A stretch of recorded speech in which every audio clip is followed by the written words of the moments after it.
ओळख. मित्रांनो, जीवनात नकळतपणे येणारी अनवट वाट आपले चित्त वेधून घेत असते आणि आपण वाहत जातो त्या एका अनामिक ओढीच्या दिशेने. आजवर आपण ज्या क्षणांची आतुरतेने वाट पाहत असतो ते क्षण अनाहूतपणे आपल्या झोळीत एका स्वैर वाऱ्याच्या झुळकीवर स्वार होऊन विराजमान होतात आणि मग आपले सर्वस्वच हरवून जाते. थोडक्यात काय तर तारुण्याच्या उंबरठ्यावर पाय ठेवणाऱ्या प्रत्येकालाच हुलकावणी देणारे प्रेम हे हळूहळू का होईना वयात आलेल्या तरुणाईला खुणवत असतात. गझल सम्राट जगजीत सिंग यांनी सांगितले आहे, ना उम्र की सीमा हो, ना जन्मों का हो बंधन. ना उम्र की सीमा हो, ना जन्मों का हो बंधन.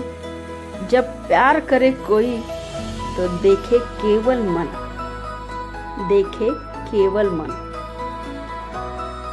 अर्थात प्रेमाला वयाचे, जातीचे, वेळेचे बंधन नसते. पण तरुणाईत प्रेमाची क्रेज जरा जास्तच असते, नाही का? कदाचित ते त्या वयातील आकर्षणही असू शकते जे काळाप्रमाणे लुप्त पावते. पण त्याच उलट खरे प्रेम म्हणजे त्या मागचे मूर्तिमंत रूप असते. ज्यांनी त्याला जाणले त्यांनाच खऱ्या प्रेमाचा अर्थ उमगला. हे तोही नाकारू शकला नाही, कारण त्याने जाणले होते त्यामागचे महत्व. त्याने जाणले होते प्रेम. आणि म्हणूनच तर कामावरून सुट्टी होताच तो धाव घ्यायचा त्या विभागातील उच्चभ्रूंच्या वस्तीत असणाऱ्या त्या बंगल्याच्या दिशेने, जिथे दुरूनच चंद्राच्या साक्षीने उजाडणाऱ्या रात्रीला आपल्या गोड आठवणीत रमताना त्याची नजर कधी त्या बंगल्यावर तर कधी त्या बंगल्याच्या गच्चीत वेध घेत स्थिरावायची. समुद्राच्या लाटांशी संवाद साधणाऱ्या त्या बाल्कनीपाशी, त्या बंगल्याच्या मागच्या बाजूला असलेल्या त्या गच्चीवर तिला फिरताना त्याने अनेकदा पाहिले होते. म्हणून तर समुद्र किनाऱ्याशी खेटूनच असलेल्या त्या बाल्कनीपासून काही अंतर दूर उभे राहून तो तिची चाहूल घेत उभा राहायचा.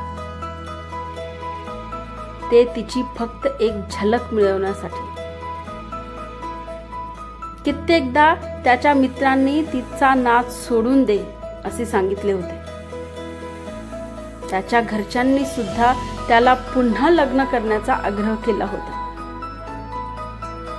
पण तो तिच्या विरुद्ध घडणाऱ्या गोष्टींना आजवर विरोधच करत राहिला. अपवाद होता तो फक्त तिच्या घटस्फोटाचा, कारण तिच्या घटस्फोटाला तो मनात असून सुद्धा विरोध करू शकत नव्हता. तू मला काय देऊ शकतोस? फक्त आश्वासनच ना. हे बघ, मी माझ्या आयुष्याविषयी खूपच पॉझिटिव्ह आहे. तुझ्यासारखे रडत जगण्यात मला अजिबात इंटरेस्ट नाहीये. अरे, तू इतकं कमवतोस त्याचा काय उपयोग आहे? कारण तुझी अर्धी कमाई लोकांची कर्ज फेडण्यातच जाते रे. आणि उरलेल्या कमाईत कसा घर चालवतो? हे सगळं असंच होतं तर मला का फसवलंस? माझ्याशी लग्न का केलंस तू? हे बघ, इथून पुढे मी तुझ्या सोबत राहणार नाही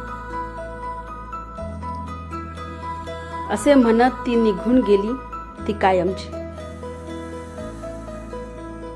आजवर आपण तिच्यावर जीवापाड प्रेम केले, ती आपल्याला अशा प्रकारे सोडून जाईल याचा विचार त्याने स्वप्नात सुद्धा केला नव्हता.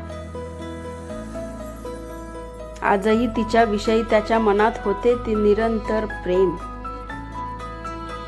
त्यासाठीच तर आजही तो तिच्या त्या बंगल्याभोवती फिरायचा, फक्त तिची एक झलक पाहण्यासाठी. कारण जीवनाच्या या वाटेवर आज जरी ती त्याला त्याच्या आठवणींना विसरली होती, तरी सुद्धा त्याने हृदयाच्या आठवणींच्या कप्प्यात जपून ठेवली होती तिची जुनी ओळख, जी तो कधीही विसरू शकत नव्हता, किमान ह्या जन्मात तरी नाही. धन्यवाद.